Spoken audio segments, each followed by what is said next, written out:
বেঁচে থাকার পরও পৃথিবীটা অন্ধকার চট্টগ্রাম বিশ্ববিদ্যালয়ের ছাত্রদল নেতা গোলাম কিবরিয়ার। সোমবার বড় ও ছোট ভাইকে সঙ্গে করে আন্তর্জাতিক অপরাধ ট্রাইব্যুনালে আসেন কিবরিয়া। ২৪ শিক্ষার্থী কিবরিয়া বলেন, বিএনপি পরিবার হওয়ায় ১০ বছর আগে তাকে অপহরণ করে কুমিল্লার সাবেক এমপি ও আওয়ামী লীগ নেতা এম এ জাহের ও আবু তৈয়বের লোকজন। বাকি কথা শুনবো কিবরিয়ার মুখ থেকেই। ২০১৬ সালের ২১শে জুলাই আমাকে ছলে বলে কুমিল্লা শহর থেকে অপহরণ করা হয়।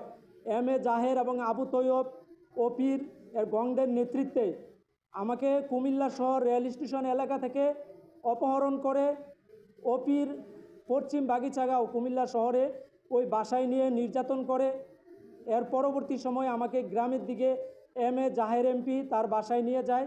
ওখান থেকে একটি পরিত্যক্ত বিল্ডিংয়ের মধ্যে ঢুকিয়ে আমাকে রাতভর নির্যাতন করে। সকালবেলা আমার ২ চোখ ছুরি দিয়ে উপড়াই ফেলে।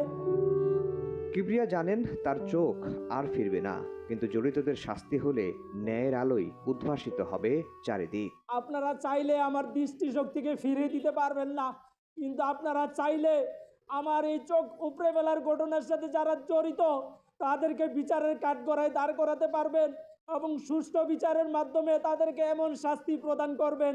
বিগত সময়ে এই বাংলাদেশের মাটিতে যারা বিভিন্নভাবে নির্যাতিত নিপীড়িত হয়েছে, আমার মতো অন্ধ হয়েছে, পঙ্গুত্ব বরণ করেছে, সকলের বিচার যেন এই বাংলাদেশের মাটিতে বাস্তবায়িত হয়।